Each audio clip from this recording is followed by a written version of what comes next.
दोपहर के 1 बज गए थे। निशा लंच करने के बजाय ऑफिस के बाहर निकल जाती है। वो वर्कलोड से खुद को रिफ्रेश करने के लिए टहलते हुए ऑफिस की बिल्डिंग से थोड़ा आगे निकल जाती है, जहाँ उसकी नजर एक 3 साल की छोटी बच्ची पर पड़ती है, जो पेड़ के नीचे बालू और कंकड़ से अकेली खेल रही थी। बच्ची को बेफिक्र खेलते देख निशा को अपना बचपन याद आ जाता है कि कैसे वो भी ऐसे ही बालू से खेला करती थी।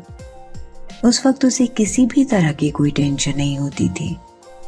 निशा उस बच्ची को देखकर ये सब सोच ही रही होती है कि तभी उसकी नजर एक औरत पर पड़ती है, जो पास की बिल्डिंग में चल रहे कंस्ट्रक्शन में दिहाड़ी मजदूर के तौर पर ईंट और सीमेंट ढोने का काम कर रही थी। वो जैसी ईंट लेने बिल्डिंग के बाहर आती है, उसे देखते ही बच्ची खेल छोड़कर दौड़ कर उसके पास जाती है और कमर से कसकर लिपट कर कहने लगती है, माँ मुझे भूख लगी है, घर चलो ना। माँ कहती है, बस थोड़ी देर और रुक जाओ, मैं आती हूँ तो तुम्हें खिलाती हूँ। इतना कहकर माँ अपने एक हाथ से बच्ची को खुद से छुड़ाते हुए ईंट उठाने लगती है। बच्ची अपनी माँ को छोड़ना नहीं चाहती थी, इसलिए जबरदस्ती छुड़ाए जाने पर उसकी आंखें डबडबा जाती हैं और चुपचाप खड़ी होकर माँ को एकटक देखने लगती है।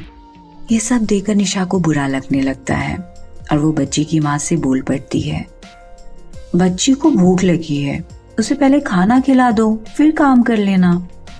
माँ बोलती है, मैडम जी अभी हम लोगों के खाने का वक्त नहीं हुआ है, अगर हम वक्त से पहले चले गए तो ठेकेदार गुस्सा तो करेगा ही, साथ ही पगार भी काट लेगा। निशा कहती है, मगर आप इस छोटी बच्ची को अपने साथ काम पर क्यों लेकर आई हैं? इसे घर पर छोड़ देती। माँ कहती है, मैं अकेली हूँ घर पर, पति की मौत 1 साल पहले मजदूरी करने के वक्त बिल्डिंग से नीचे गिरने पर हो गई थी। मैं मजदूरी करके किसी तरह से घर चला रही हूँ। घर में सिर्फ मैं और मेरी ही बेटी है। काम पर पहुंचने के लिए सुबह के 8 बजे घर से निकलना पड़ता है और छुट्टी के बाद घर पहुंचते भी 6 बज जाते हैं। ऐसे में रोज इतनी देर मैं इसे घर पर अकेली कैसे छोड़ सकती हूँ? ये सुनकर निशा अफसोस करते हुए पूछती है कि उसे काम के कितने पैसे मिलते हैं। इस पर वो औरत कहती है, यहाँ पर काम करने वाले मर्दों को 170 रुपए मिलते हैं रोज के और हम औरतों को 160 रुपए।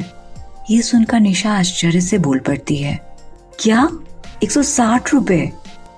ये तो सरासर गलत है। एक तो ये सरकार की न्यूनतम श्रमिक मजदूरी से कम है और दूसरी बात ये कि मर्दों और महिलाओं की श्रम मजदूरी में अंतर है।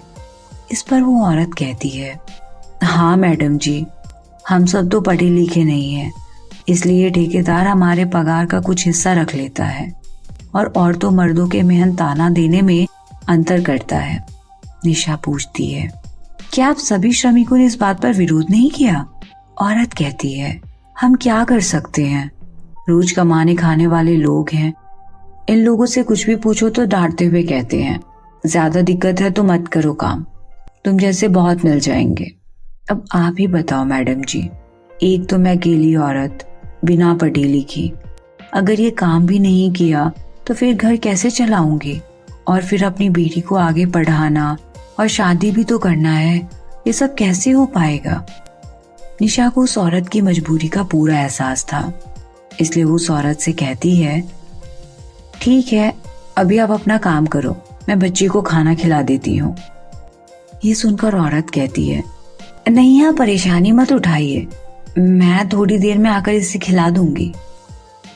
निशा मुस्कुराते हुए कहती है, इसमें परेशानी की कोई बात नहीं है, मेरा अभी लंच टाइम चल रहा है इसलिए अभी फ्री हूँ। ये सुनकर औरत की आंखें कृतज्ञता से भर जाती है और अपना खाने का डब्बा लाकर निशा को दे देती है और वापस ईंट ढोने में लग जाती है। निशा बच्ची को अपने हाथों से खाना खिलाने लगती है और मन ही मन ये फैसला करती है कि वो इन लोगों की आवाज बनेगी। निशा ब्लॉगिंग भी करती थी, इसलिए वो सोचती है कि वो यहाँ हो रहे शोषण के बारे में अपने आर्टिकल्स में लिखेगी ताकि हर किसी तक ये बात पहुंचे। साथ ही वो ये भी सोचती है कि सोशल मीडिया के जरिए फंड जुटाए जिससे कि इस बच्ची को पढ़ाई के लिए सपोर्ट मिल सके।